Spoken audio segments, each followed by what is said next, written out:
Welcome to Dare to Soar with your host, Dr. RC. Dr. RC will empower, encourage, and strengthen you. She will help you to soar to your highest potential while instilling hope. Please welcome the host of Dare to Soar, Dr. RC. Hello, everyone, and welcome to Dare to Soar, the show where we elevate voices and expand perspectives and confront the conversations that truly, truly matter. I am your host, Dr. RC, and today we're stepping into a space that is not always easy, and it's truly not, but it's definitely, definitely, absolutely necessary. Why? Because somewhere right now, a child is waiting to be seen, waiting to be heard, waiting to be protected. April is National Child Abuse Prevention Month, and today's show is dedicated just to that. The voices that were silenced, the stories that were hidden, and children who deserve, truly deserve more than our sympathy. They deserve our action. You see, today's episode is titled Unseen Wounds, Unspoken Truths, Unbreakable Voices. And I need to lean in just to that, not just as a listener, but as someone who is willing to see differently, respond differently, and intentionally. I want to give a breakdown of what I'm going to be talking about. And that, I just want to set the tone by going into this first conversation and sharing why this conversation matters to you. Matters. I want to begin with the truth, and here it is. I want to say this, not the kind of truth that is easy to hear, and it's not. Anytime we're talking about a child, and I'll go back to the title of the unseen wound, the unspoken truth, and that unbreakable voice, it happens too often than not.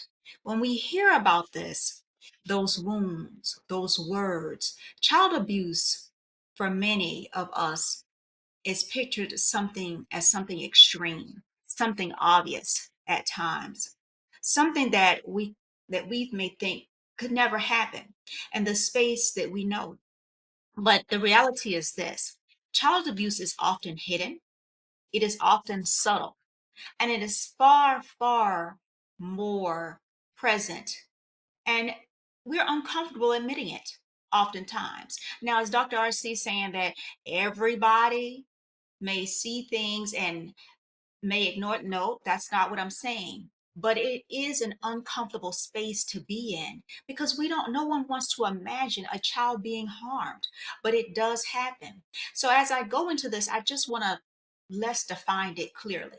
You see, child abuse is not just physical harm. It's not. It is physical abuse when a child is intentionally hurt or injured.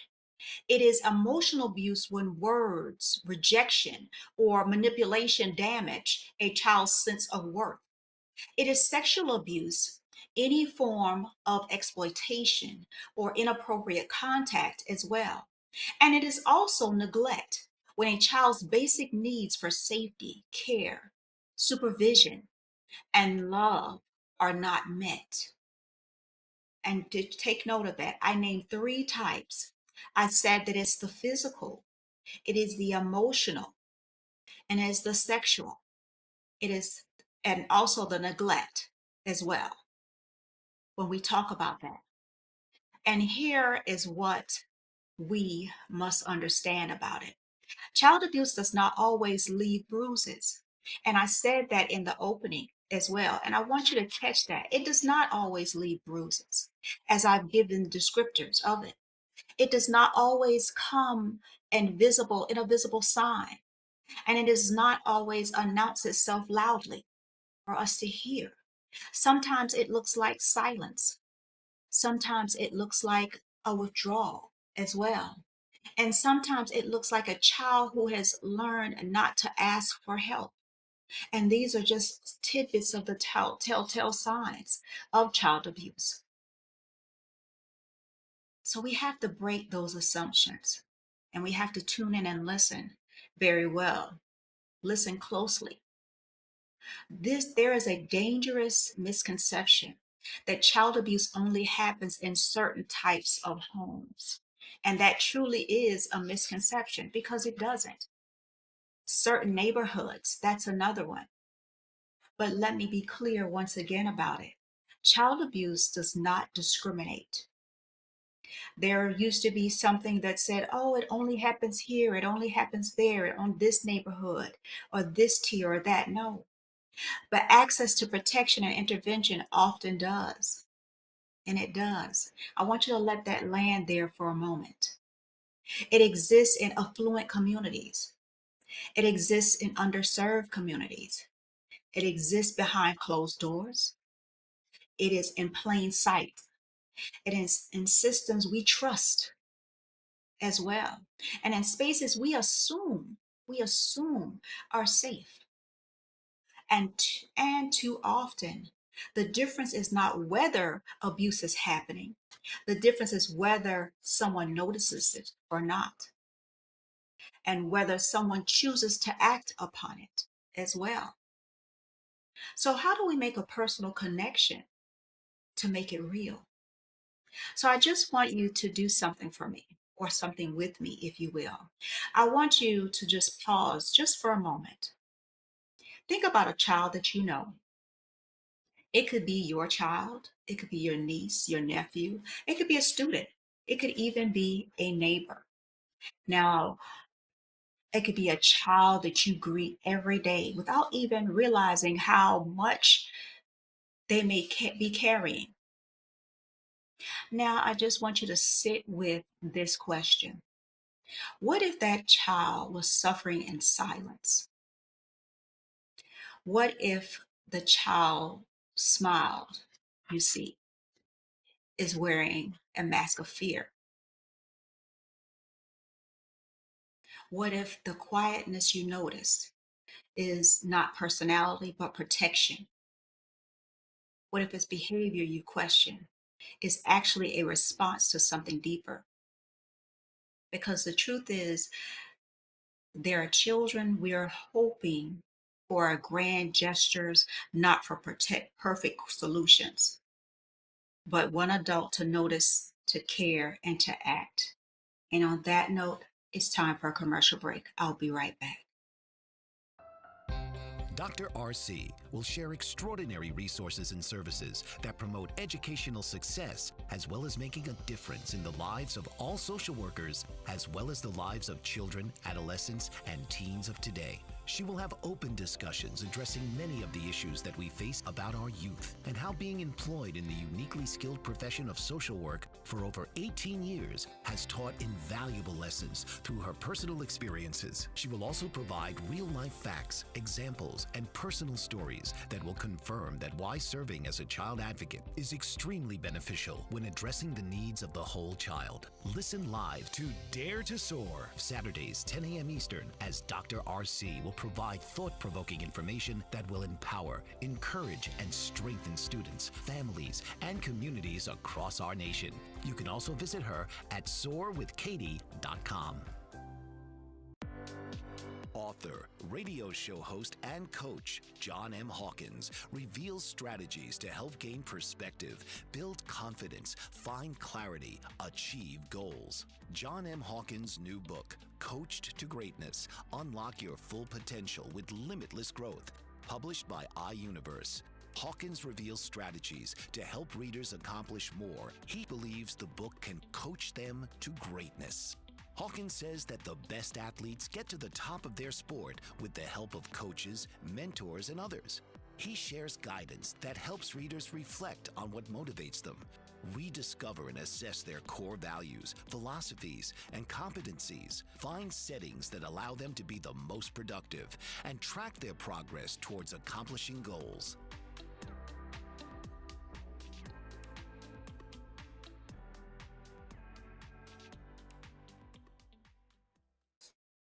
Welcome back. This is Dare to Soar, and I am Dr. RC. Unseen wounds, unspoken truths, Unbreakable Voices. That is the subject of our conversation for this hour on today. I wanted to go into this conversation in recognition of a National Child Abuse Prevention Month. Right before the break, I was sharing why this conversation matters. And with that being said, I was sharing with you why this conversation matters. I wanted to continue on with that, with the responsibility of framing. And as I go into that, this is why the conversation matters, continuing on with that.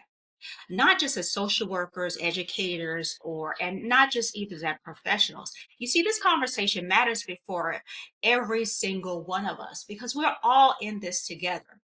Because protecting children is just not a role that belongs to a title, and it doesn't. It is a responsibility that belongs to a community because we are a community.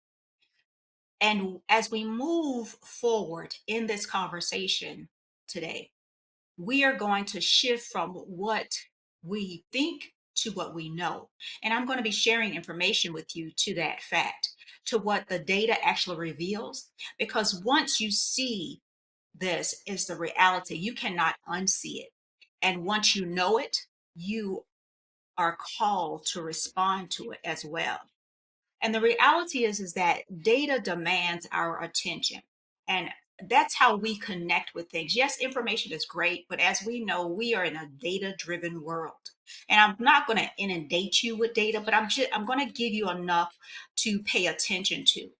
Now that we've grounded ourselves in why this conversation matters, I want to talk about the reality of it. Not just opinions or assumptions, but data. Once again, we are in a data driven world and numbers cause us to pay attention. That's just the reality of where we are. You see, because sometimes we don't act, we don't, on things we don't fully understand. When we don't fully understand the scale. And today, I just want to bring your attention and I want to make sure that we do. According to the national data, 1 in 7 children experience abuse or neglect each year. Yes, 1 in 7. That is not a small number by any means.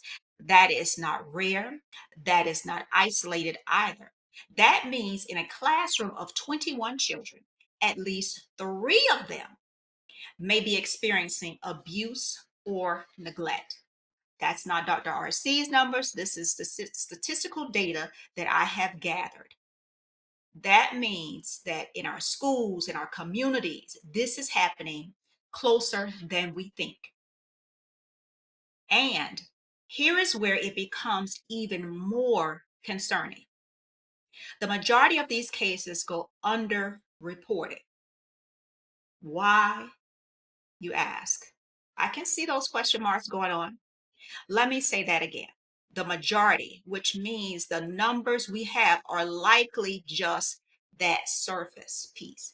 Because for many of our children, here it is. Fear keeps them silent. Shame keeps them hidden. And sometimes they don't even have the words to explain what is actually happening to them. Think about that.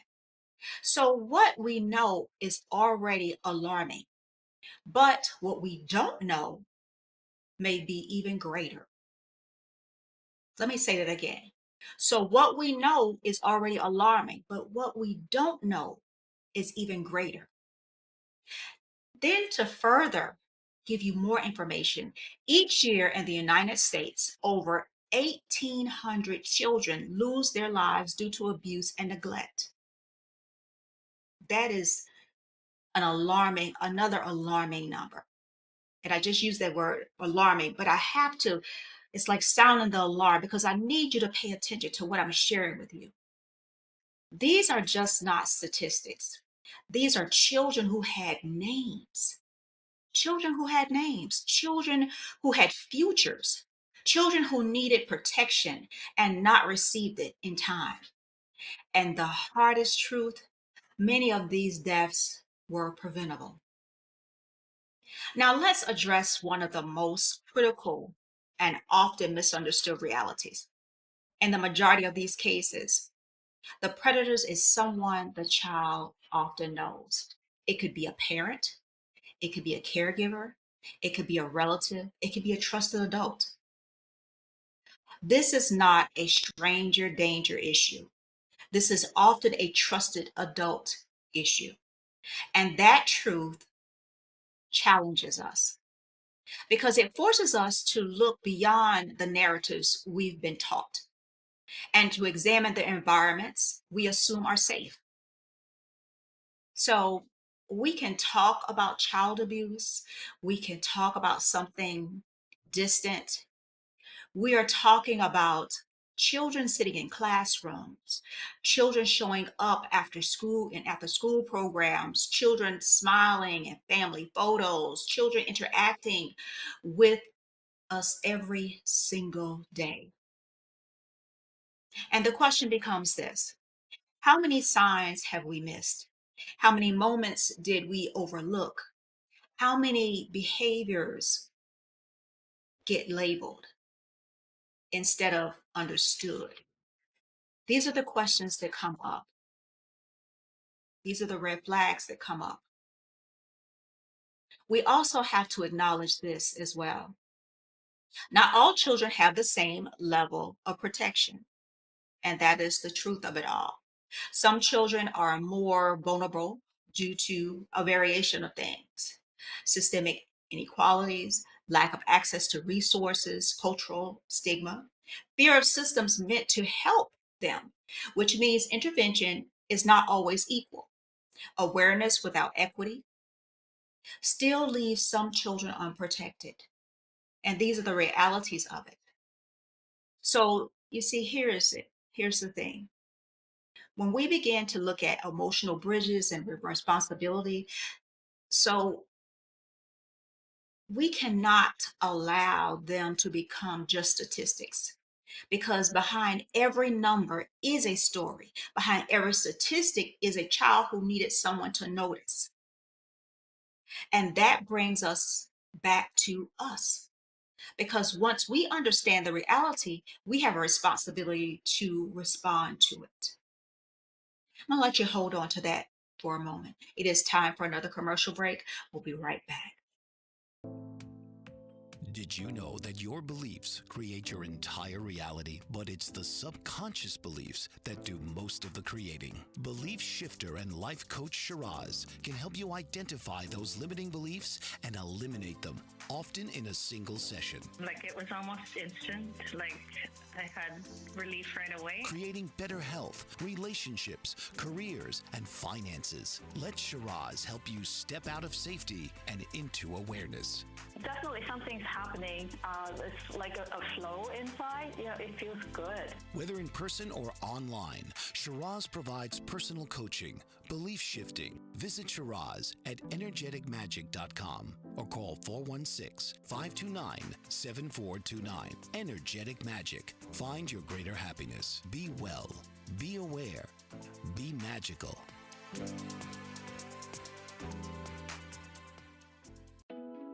Are you struggling to care for elderly parents or a spouse? Do you wonder if being a caregiver is making you sick? Are you worried about taking time off work to care for elderly parents and balance work, life, and caregiving? Has caregiving become exhausting and emotionally draining?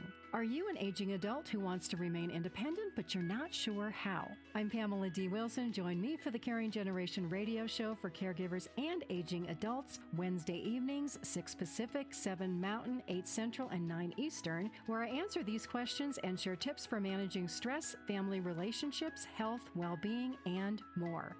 Podcasts and transcripts of The Caring Generation are on my website, PamelaDWilson.com, plus my caregiving library, online caregiver support programs, and programs for corporations interested in supporting working caregivers. Help, hope, and support for caregivers is here on The Caring Generation and PamelaDWilson.com. Well, welcome back once again. Yes, it is me, Dr. RC. And this is Dare to Soar. Now, I know, let me start off with this. I know this is a very heavy conversation for this morning, but I would not be doing my due diligence if I would sit here week after week and not bring you content and context that is relevant. That is my responsibility. That is what I promise to do in sharing information as I do each and every week. And I do not take that responsibility lightly. When I started this opportunity, that is my promise, that I do this with fidelity and with all seriousness, and I take it seriously to bring information. Far too many times our children go in silence and suffering, and I want to do that wholeheartedly when I bring information. This is near and dear to the work that I do, and I know once again that it is a heavy conversation, but I want to bring it with depth and consideration as I deliver the information that I deliver to you in this context. So with that being said, I want to move on. I want to bring knowledge and bring it with warmth, guidance, and give you something to hold on to that you can go back to and look for and do your own research on as well. So I want to move into the myths versus the truths as we bring information concerning National Child Abuse and Prevention Month. So when we're talking about breaking the silence with myth versus truth, now that we've looked at some data, we have to confront something equally as powerful. And what we believe, because sometimes it is not just what we don't know that causes harm, it is what we think we know as well that keeps us from acting also. And I hope you caught that clearly. There are myths, deeply, deeply rooted, widely accepted myths. And that can kind of cause you to teeter or waver as well, that allow child abuse to remain hidden in plain sight. So, in this moment, we're going to bring those myths into the light and replace them with truth. Now, here's a myth: abuse only happens in bad homes. There's a tendency to associate with visible struggle, homes that appear unstable. But here's the truth: abuse exists in all communities. Did you hear me clearly, Dr. RC? In all, all communities. It exists in affluent communities, neighborhoods, excuse me, middle class households, communities that appear put together on the outside, because abuse is not defined by income, and it is not. It is not defined by behavior. A well maintained home can still hide deep harm. And when we assume abuse can only happen in certain places, we stop looking in others. Another myth: children will tell if something is wrong. This is one of the most dangerous beliefs we can hold, because it places the responsibility on the child instead of on the adults around them. The truth is this: many children do not tell. Think about it. Why? Because they're afraid of consequences. They may have been threatened, manipulated. They feel shame, confusion. They may have not have the language to describe what is happening with them. I shared that a bit earlier about this. And sometimes they don't realize that what they are experiencing is abuse at all. Silence is not proof that everything is okay. So instead of waiting for children to speak, we must learn how to listen beyond words. Now, here's another myth: if there are no bruises, there is no abuse. We often look for physical evidence. I shared that earlier in the broadcast.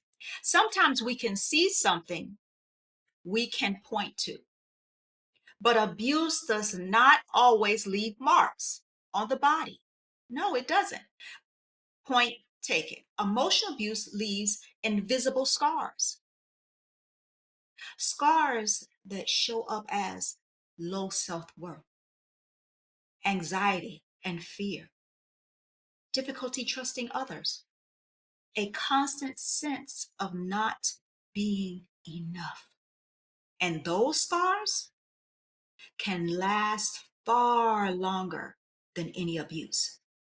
Just because you cannot see it does not mean that it's not there. Let me say that again. Just because you cannot see it does not mean that it is not there. And let me give you another one.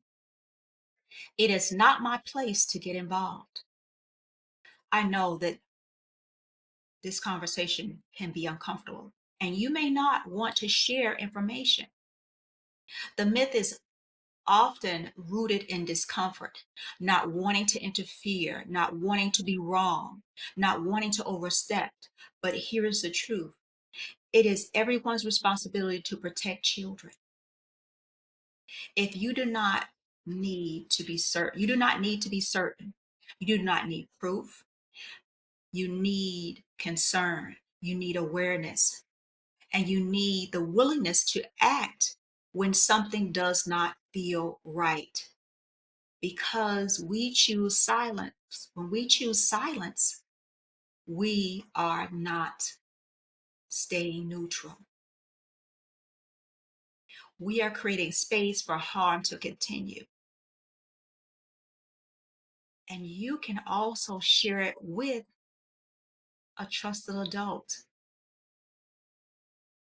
You can share it with someone who knows the next steps of what to do. You can do that. I want you to reflect for a moment. Which of these myths have you heard before? And I know that many have heard at least one, if not many others. Which of these beliefs have influenced how you see situations? And more importantly, which might have you been missed because of those beliefs? And it's okay. We're human. We are human beings. Things happen. To err is human. That's okay. What we ignore, we allow.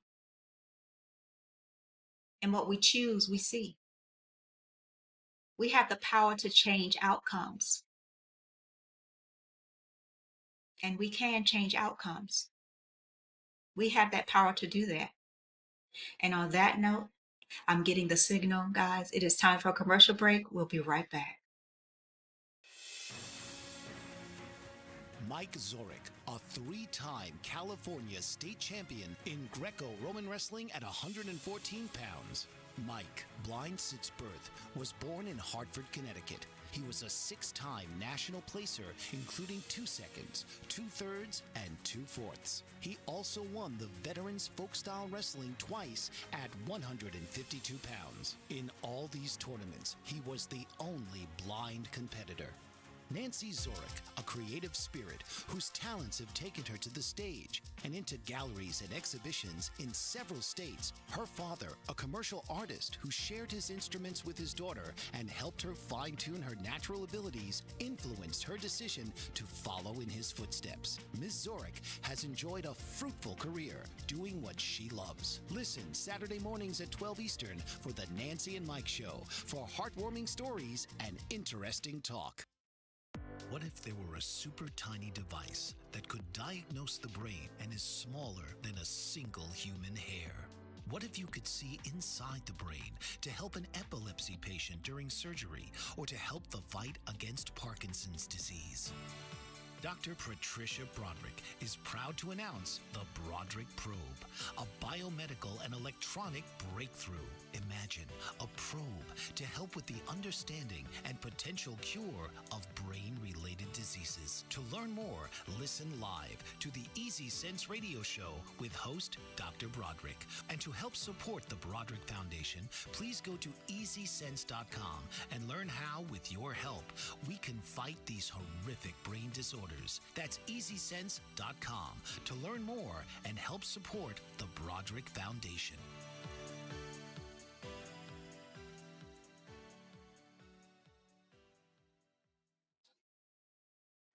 Good morning, everyone. Once again, unseen wounds, unspoken truths, unbreakable voices.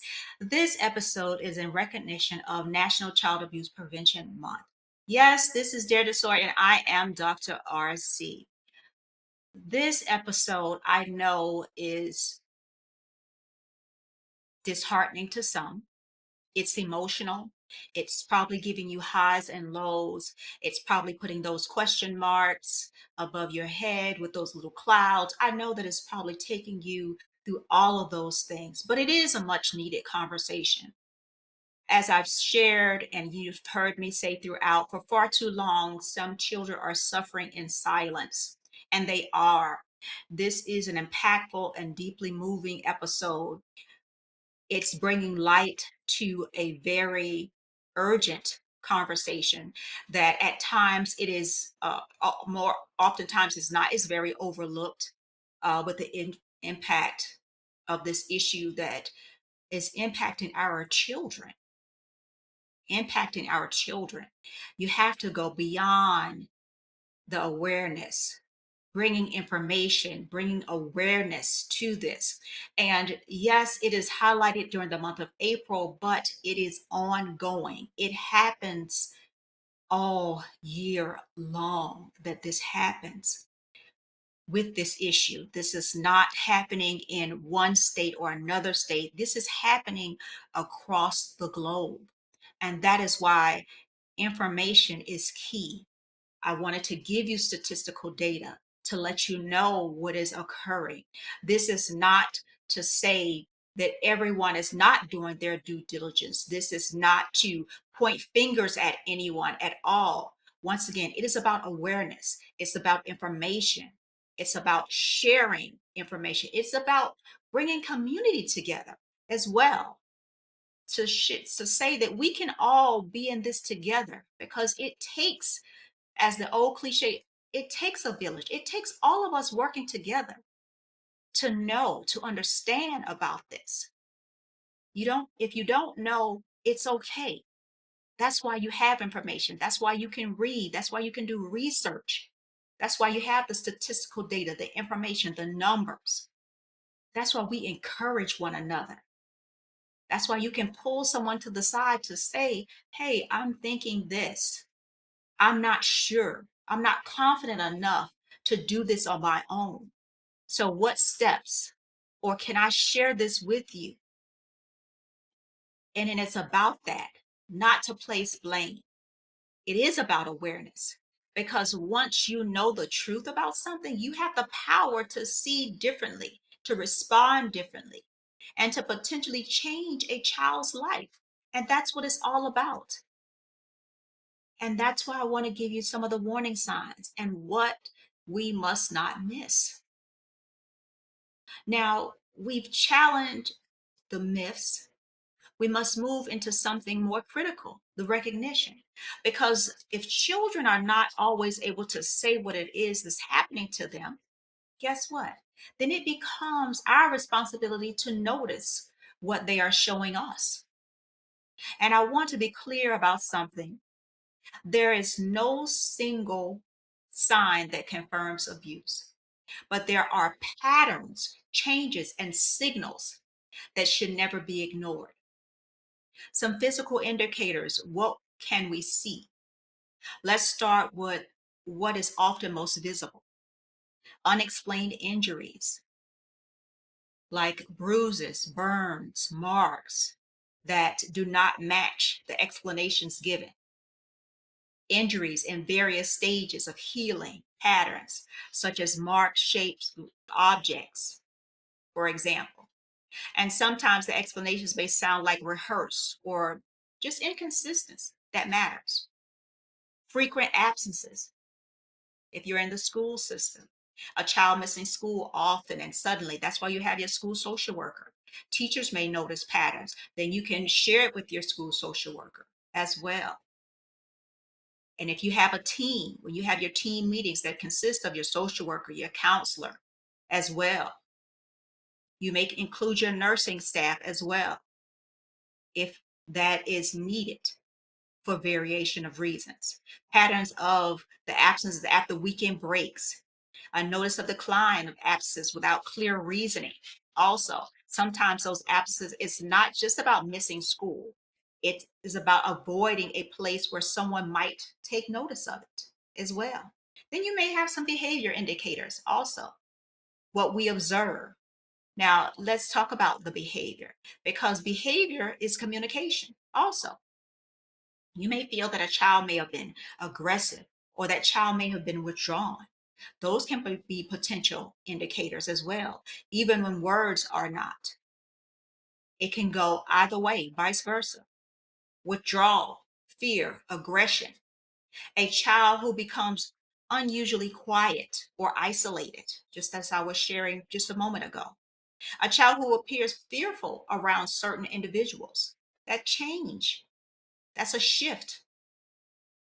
Sudden aggression, anger, defiance. Those can be telltale signs as well that could be happening. You see, we often label these behaviors as disruptive or difficult, attention seeking. But just what if they are actually help seeking behaviors? They can't verbalize it because they don't want to draw too much attention, but they're doing other things to grasp or get that attention. Sudden academic declines. I've seen that as well. A noticeable drop in grades, loss of focus, or even motivation, increased frustration, or just simple disengagement can happen. When a child who once thrived to begin and they all of a sudden they begin to struggle, we have to ask why. What's going on? What has happened? Because something has shifted, and that shift deserves attention. Now, is every child going to experience this? Absolutely not. And I'm not saying that that is going to happen with every child. So I don't want anyone who is listening to this live or who may listen to the playback to say, "Well, Dr. RC said during this broadcast that that is what's happening." Nope, that is not what I'm saying. That is not what I'm saying. What I am sharing with you is that it's a possibility for some children to experience this. I'm going to let you hold on to that. It is time for another commercial break. I'll be right back. Author, radio show host, and coach John M. Hawkins reveals strategies to help gain perspective, build confidence, find clarity, achieve goals. John M. Hawkins' new book, Coached to Greatness, Unlock Your Full Potential with Limitless Growth, published by iUniverse. Hawkins reveals strategies to help readers accomplish more. He believes the book can coach them to greatness. Hawkins says that the best athletes get to the top of their sport with the help of coaches, mentors, and others. He shares guidance that helps readers reflect on what motivates them, rediscover and assess their core values, philosophies, and competencies, find settings that allow them to be the most productive, and track their progress towards accomplishing goals.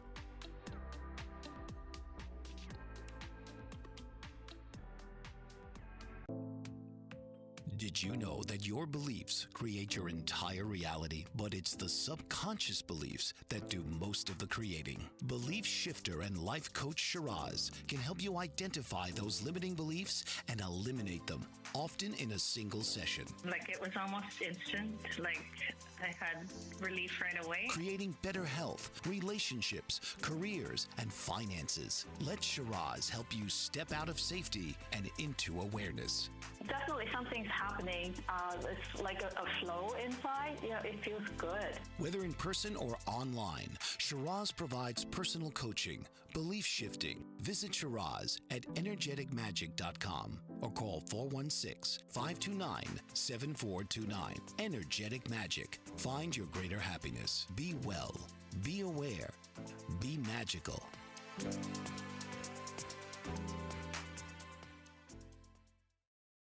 Welcome back once again. Yes, I am Dr. RC, and this is Dare to Soar. I want to continue on. This time goes by so quickly, but as I continue on, I want to go deeper. So I want to give you some emotional indicators as well. So what we feel from them, because some of them are significant signs, are not seen. They are felt, and with that, the emotional indicators, because some are the most significant signs.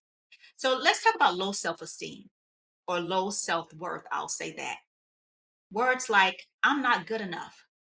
I always mess up. Difficulty accepting praise, a sense of worthlessness. Then there's a possibility of anxiety or depression, constant worry or fear. These are things that we see: sadness, tearfulness, emotional numbness, changes in sleep or appetite. These are all things that you take witness to, energy. And even sometimes it's not what the child says, it is the absence of the light you once saw in them. That's change. Or pattern recognition, connecting the dots as well. Here is what I want you to remember as well. One sign alone may not tell the full story. No. Because when you begin to see it, changes in behavior, emotional shifts, physical concerns, all at the same time, this is just not something to overlook. This is something to learn or to lean into with care, awareness, and urgency. But we have to learn how to reframe that behavior. We must shift how we interpret what we see. We have to do that. Instead of asking, what's wrong with this child? We must begin by asking, what has this child experienced? Because behavior is often a reflection of experience. And we can relate to this because as adults we go to some, even though we may have not experienced the same thing with topic, just take that piece out, but just imagine there's a shift in our behavior when we experience life changes. I'll put it in that context. When we experience life changes, children don't always say help me. Sometimes they show you what's going on with them. And the question becomes, are you paying attention as well?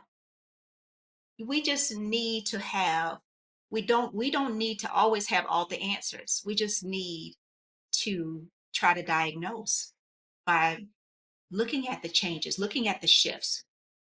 But you need to notice, to care, and to act when something feels off with them.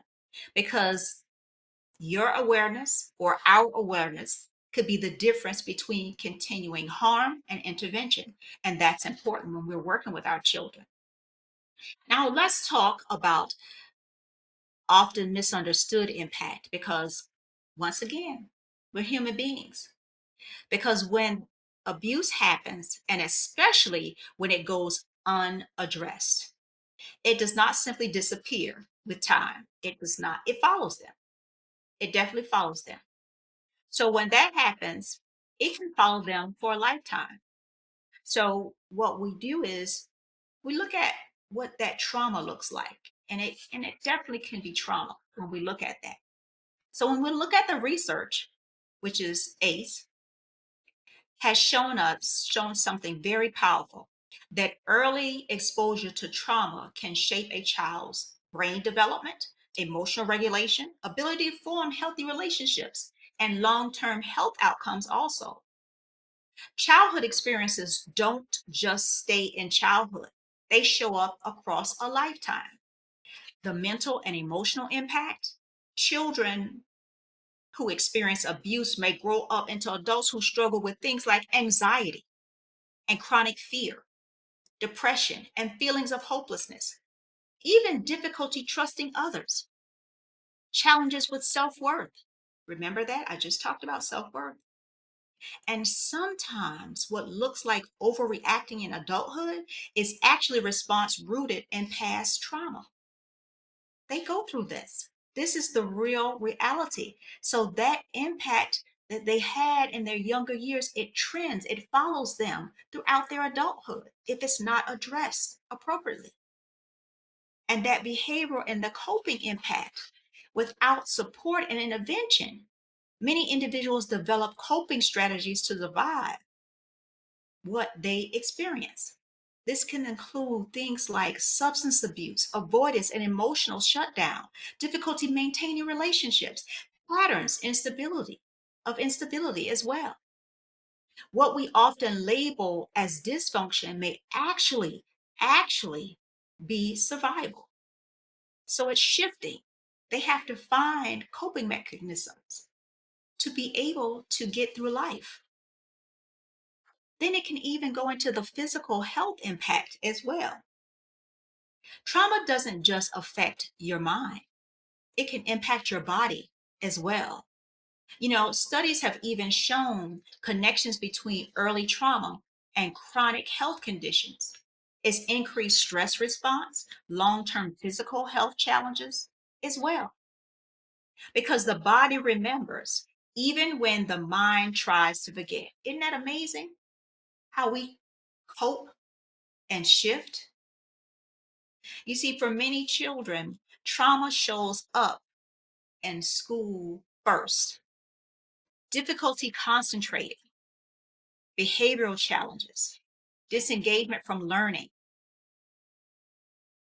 And over time, this can impact academic success, career pathways, stability in adulthood. And therein lies their issues of their transitioning, matriculating from one grade to the next on into adulthood. A child who is struggling is not always unwilling. They may be overwhelmed. And that's why you have to ask, what happened to this child? But there is hope, because you see, hope plus intervention can be an important balance. But I want to pause here and say something equally important. Trauma is impactful, but it is not destiny. With the right support, safe relationships, trauma informed care, and early intervention, healing is truly possible. Growth is possible. Transformation is possible as well. I'm going to pause right there and let you hold on to that. It is time for another commercial break. Are you struggling to care for elderly parents or a spouse? Do you wonder if being a caregiver is making you sick? Are you worried about taking time off work to care for elderly parents and balance work, life, and caregiving? Has caregiving become exhausting and emotionally draining? Are you an aging adult who wants to remain independent, but you're not sure how? I'm Pamela D. Wilson. Join me for the Caring Generation radio show for caregivers and aging adults, Wednesday evenings, 6 Pacific, 7 Mountain, 8 Central, and 9 Eastern, where I answer these questions and share tips for managing stress, family relationships, health, well-being, and more. Podcasts and transcripts of the Caring Generation are on my website, PamelaDWilson.com, plus my caregiving library, online caregiver support programs, and programs for corporations interested in supporting working caregivers. Help, hope, and support for caregivers is here on the Caring Generation and PamelaDWilson.com.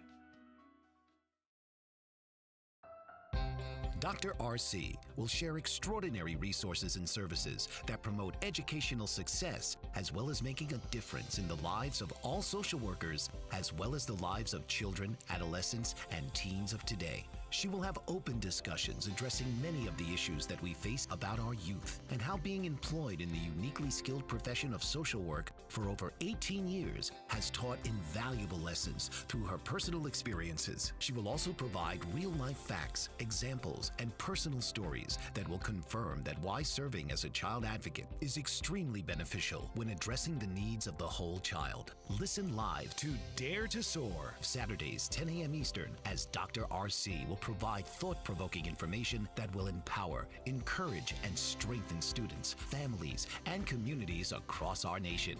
You can also visit her at soarwithkatie.com. Welcome back once again. As I prepare for my closeout, yes, it's me, Dr. RC, and this is Dare to Soar.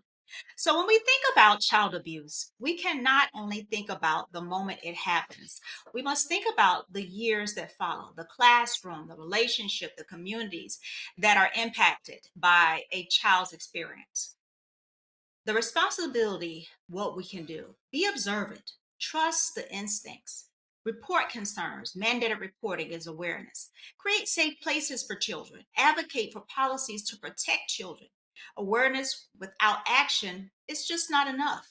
Community action to call to action. I want you to encourage, share resources, share supporting support with families, strengthen school communities and partnerships. Protecting children is not a role, it's our responsibility that we all share. As I close out today on this episode, I want you to sit with this. Somewhere a child is hoping that someone will notice, that someone will ask, and that someone will care enough to act. Let that someone be you. Because child abuse prevention is not just a campaign for April. No, it's not. I shared that with you a little earlier. It's a commitment we must carry every single day. To the children who have suffered in silence, we see you, we hear you, and we will not stop fighting for you. Your awareness matters, your voice matters, your actions matter as well. Because when we choose to protect children, we are shaping safer futures. This is Dr. RC reminding you, you are powerful, you are necessary, and together we dare to soar. And never, ever be afraid to elevate to new heights as you spread your wings and dare to soar.